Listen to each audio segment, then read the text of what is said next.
You're about to listen to Julie in Genderland. Some of the names and voices you'll hear have been changed to protect the parents who spoke to us and their children. The whole series is available to download now, wherever you get your podcasts. Please listen, like and share.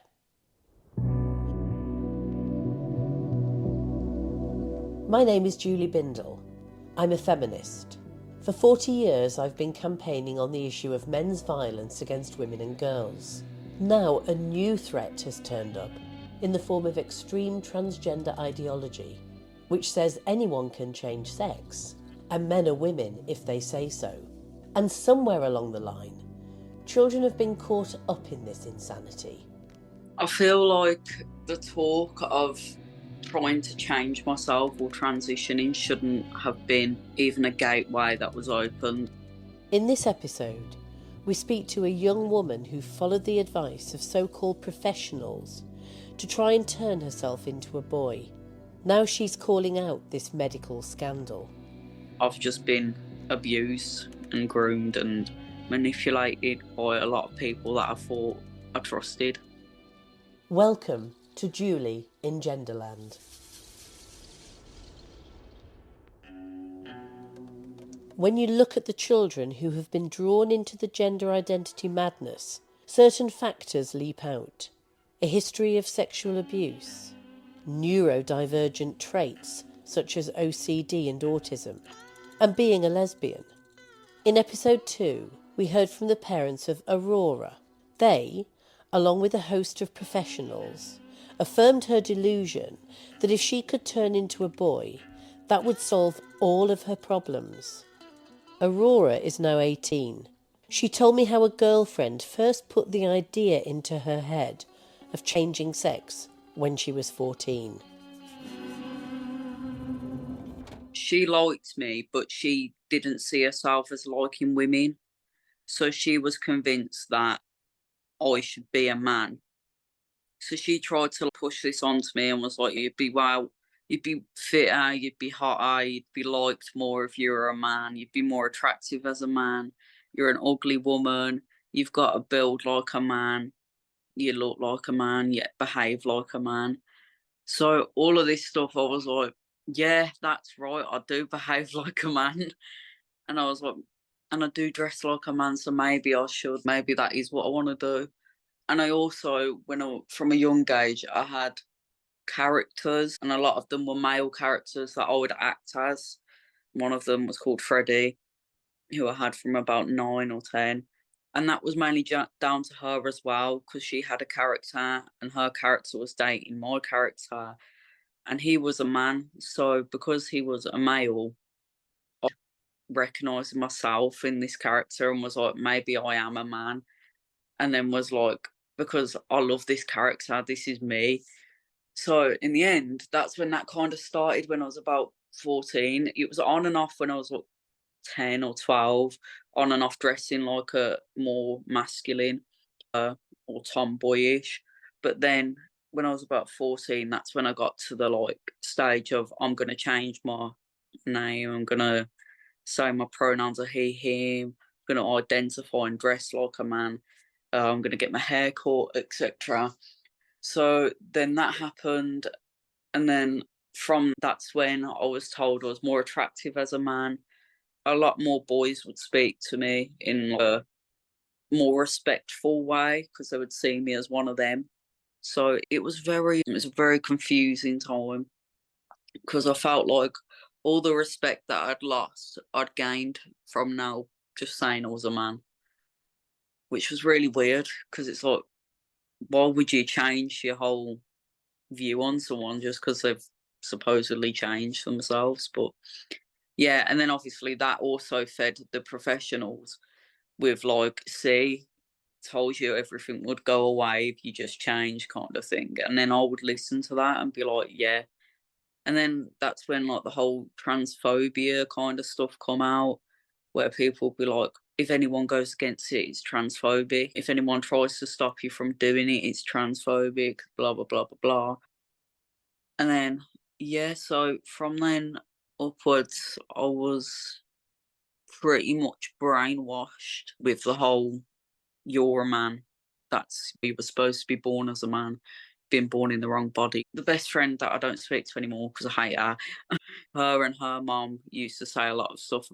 Some stuff they would be like, so is your mom not saying that you're a man, or is your mom not calling you a he? And I'll be like, no. And then they'd be like, well, that's just ridiculous. You look like a man and you behave like a man. And I've always thought from a young age, you've been more like a man and you've been more like a boy. Pushing that like idea that if I was a woman, I wasn't going to get anywhere, kind of thing, is what they were trying to get at. They were like saying, like, you've achieved so much being a man and whatever. And it was just like, bro, I'm still the same person. I'm just saying I'm a man. When I spoke to her about wanting to become a woman again, she was like, well, I can't be with you then because I don't like women, which was weird because we'd had sex and stuff. So a lot of traumas come from that as well. Also, obviously, self-confidence issues from her being like, oh, you look like a man. Speaking of the physical and speaking of bodies and the like, obviously many young women, because we're focusing at the moment on young women, but we obviously know men as well, have been taken down the route of lifelong medication, irreversible surgery, and other interventions. Yeah. So puberty blockers, I don't need to tell you any of this, testosterone, double mastectomy, and the like. But tell me how that was ever suggested to you, or what you thought of that initially, and how you pulled back from it all. So when I started on testosterone, I was on it for about 6 months, but I'd only been on it for about 3 at this point.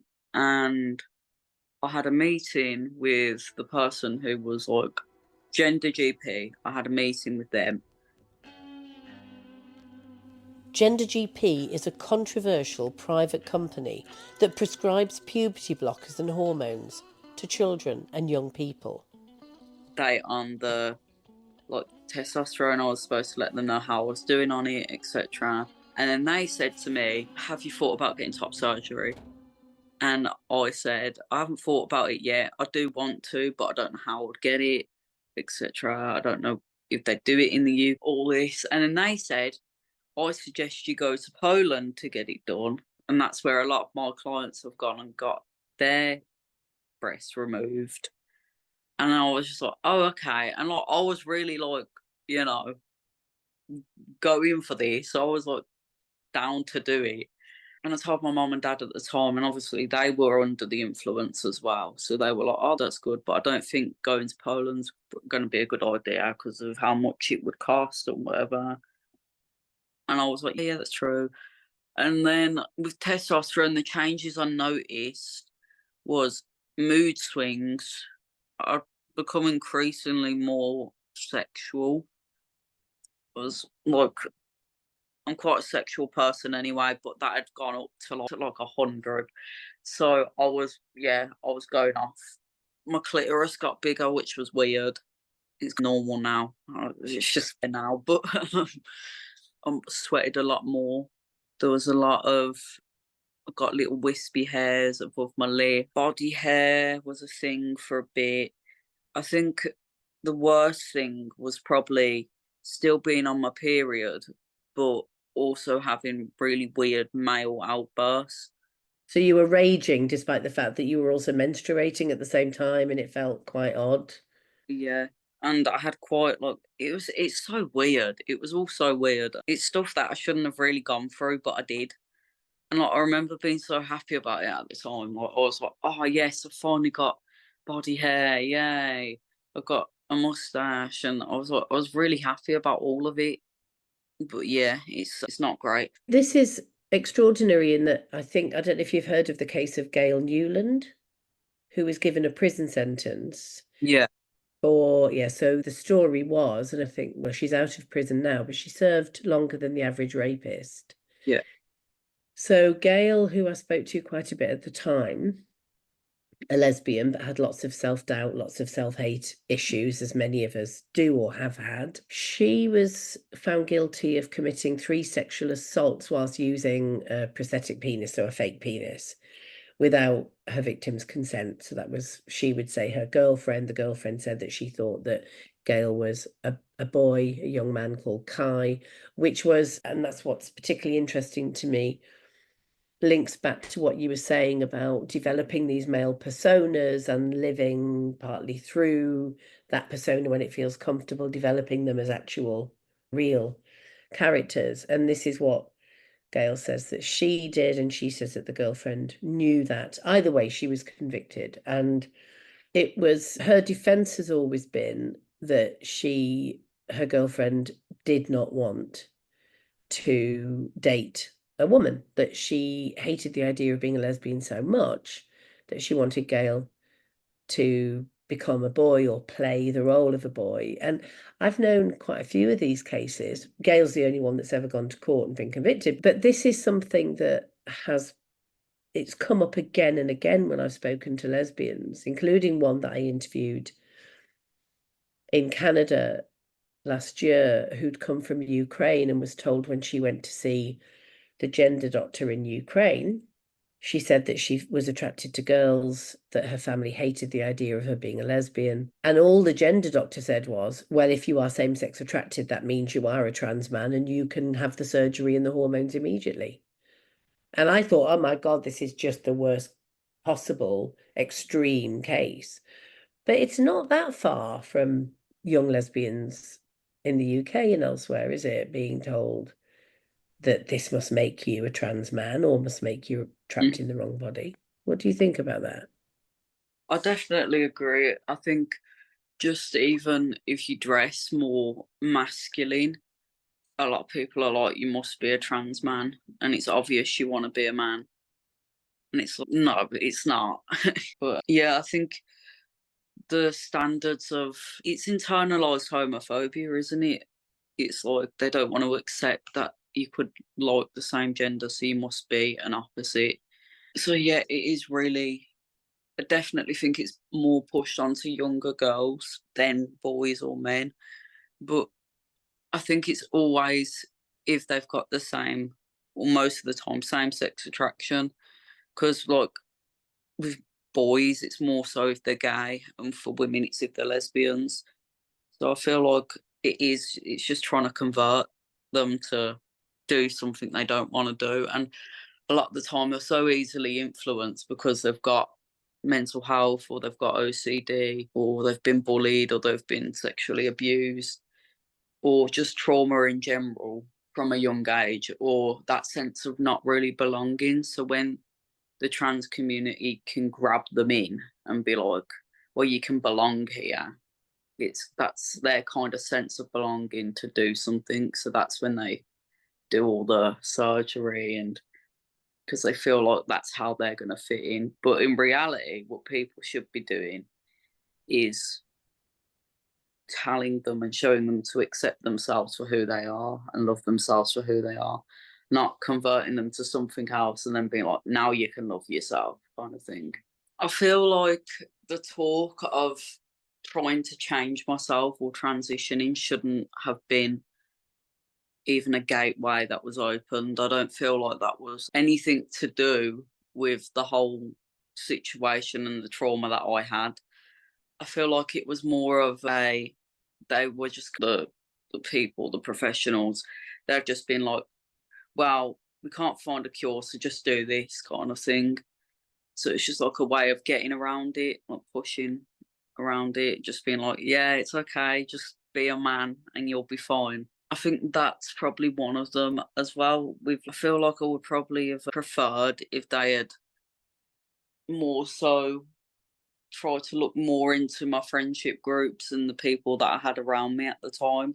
Because I think a lot of what's happened to me would have been stopped a lot earlier than it did if more professionals butted in and was like, that's not right. That friendship isn't healthy, kind of thing. But yeah, there's a lot that people have missed and they've not really been bothered to go back onto it. You obviously had testosterone for some time, but you decided after 6 months that you weren't going to take it anymore. Would you, obviously, we've got your brilliant parents who we've interviewed, and thank God for them. They're just amazing people, obviously. But must have gathered the strength somehow to decide no more, I'm pulling back from this. Talk me through, if you would, when that happened. Was it a kind of light bulb moment or was it gradual? Well, obviously, with my dad speaking about it a lot of the time, I started thinking more into it, and I was thinking, why would he be so on board with it all and then so against it if it wasn't that bad? With looking into it more and also trying to connect pieces from when I was younger and then adding those sort of bits up and being like, well, this is what you've done and that's also what they've done, who's I could be basing it off a detransitioner. And then I would like read into that and then I'd be like, oh, that happened to me when I was younger and that's what I did. All of that stuff would be like more and more hints to why it happened. I also used to think, if I wanted to be a man, why do I want to dress like a woman? Why do I want to wear dresses and skirts and whatever else? And then that's when I was like, maybe that's not what I want. And maybe that's just been pushed into my head because I've been vulnerable for those sorts of people to get there, give me that sort of idea. After that, I had come to terms with it and was like, maybe I'm not, maybe this isn't what I want. And I've just been abused and groomed and manipulated by a lot of people that I thought I trusted. So from about, I would say, early January up to about March, that's when I started being like, yeah, I don't, I'm not a man. Like, and I've just been really badly brainwashed and abused. Did you ever feel like a man? There were times where I did, but I think that was more so just because, again, of people feeding into it and being like, oh, you look really masculine, or oh, you've got a mustache, oh, your voice is really deep. But this idea that some trans activists say exists, which is that you feel very strongly in your brain, in every cell of your being, that you are really the opposite sex. I've never really known what it feels like to be a woman, to be honest, except for how men treat you sometimes, or when you're forced to confront sexism or unfair treatment. So I'm interested to know if, for example, the testosterone raised your uh, feelings of, raised your sex drive, however you want to call it, change one or two things physically for you, but did it make you feel like a man? I'd say there were times where I probably felt more, in a sense, I felt more confident because I was like, no one can hurt me, I'm a man. And like, I look like a buff bloke kind of thing. So there was that sense of kind of masculinity and just being like manly and being tough or whatever. But that wasn't, I wouldn't say that was that really lasted for long, because if I did actually get into a confrontation, I was nothing like how I pictured I was. I would be more like locked in and not say anything. But since I've been identifying and being back to who I am, I feel like I've been a lot more confident in like confrontations and stuff like that. Like, I'll just say how it is now. But some people think I'm a bit bitchy because I'll just say how it is. Well, good for you. I wish more people would. And when you decided enough was enough and you began to drop the identifying as a trans man, find yourself again, start identifying as a lesbian. I'm putting words, I don't want to put words in your mouth. I'm just throwing out Yeah. thoughts as to what happened. How did you do that? How did it feel? Did you have to announce to anyone? Look, I'm a woman. I've dropped that now. I did to begin with. I had to, the main person that, or the main people that wasn't really understanding it was more so my just random people online. Like, there was a lot of people, that Amigo app where you can speak to random people. I used to go on there quite a bit, and they used to be like, "Are you a man?" Because I would sound like a man. Do you want to explain what it is? I know what it is, but just for the listeners. Okay, so it's basically like a platform where you can speak to complete strangers from across the world, just anyone and anywhere. There's not really a filter. You can get very weird people on there. You can get people touching themselves on there. Yeah, and it's for all ages as well. And there's no form of ID. You can just press I'm 18 and then you get sent in. Is there any sexual exploitation going on there? Yeah, there's child porn on there as well. You can get a lot of that. There's probably 40-year-old men or older touching themselves on camera, asking you to flash yourself. Yeah, I think about the majority of Omegle, you'll probably get about 2 people that'll be real and actually speak to you. And then the rest of them are just men with the dicks out, or porn websites, or child porn. There's some where people have gone on there just to kill themselves. So some people have seen people shoot themselves. Yeah, there's a lot. Omegle isn't a very safe place at all. Omegle's been shut down now, but there are still apps the exact same that you can do the same thing on. There's one called Monkey. There's just so many where you can still speak to random people. I don't think enough people are aware of it, really. This is one more platform where we can tell them the facts as to what it was and how it needs to stay shut down and people need to be prosecuted. You decided enough was enough. You're not a man, you're not a trans person. Yeah. You're a young woman. How did it go from there? How did you pull back from what you had been through? Because there must have been quite a lot of trauma from your experience of living as a trans man. I think I just went back to just before I transitioned, which was when I was about 13, and I put myself in the mindset of 13-year-old me. So I acted a bit more childish. And then I went through that for like about 2 months of just being more of a teenager than an adult. And then I come to terms with the fact I don't need to do that. I can just act like myself. And then I was all right again after. But it took me, like I said, a few months to actually come to terms with the fact that I had been saying I was a man for so long and I didn't have to put up a front now. I didn't have to fake anything and I could just be myself. So that was nice. It was a nice experience coming out of it because it was like a lot of people, they were telling me how proud they were of me, which was really nice, which I appreciated. And it also gave me a chance to see who like my real friends are and stuff like that, who would stick with me and who wouldn't. So yeah, that was nice. So what does life look like after the whole trans experience and all of that turmoil you went through and the conflict with your parents and the conflict with friends and the like? How is life? Is life good now? Yeah, I would say life's really good now. I've got a very wonderful girlfriend. She's very nice. She looks after me.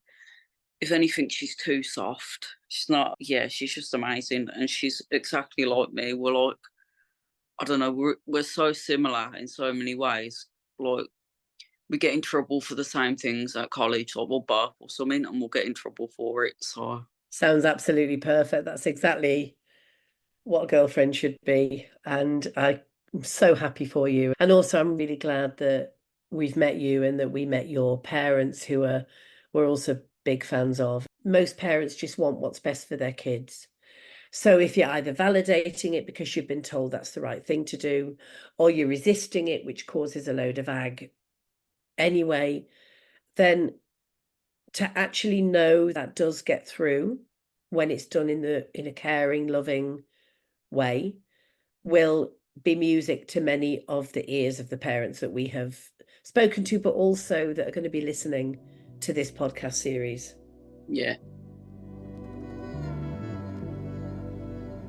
You've been listening to Julie in Genderland. The whole series is available to download now, wherever you get your podcasts. Please listen, like, and share.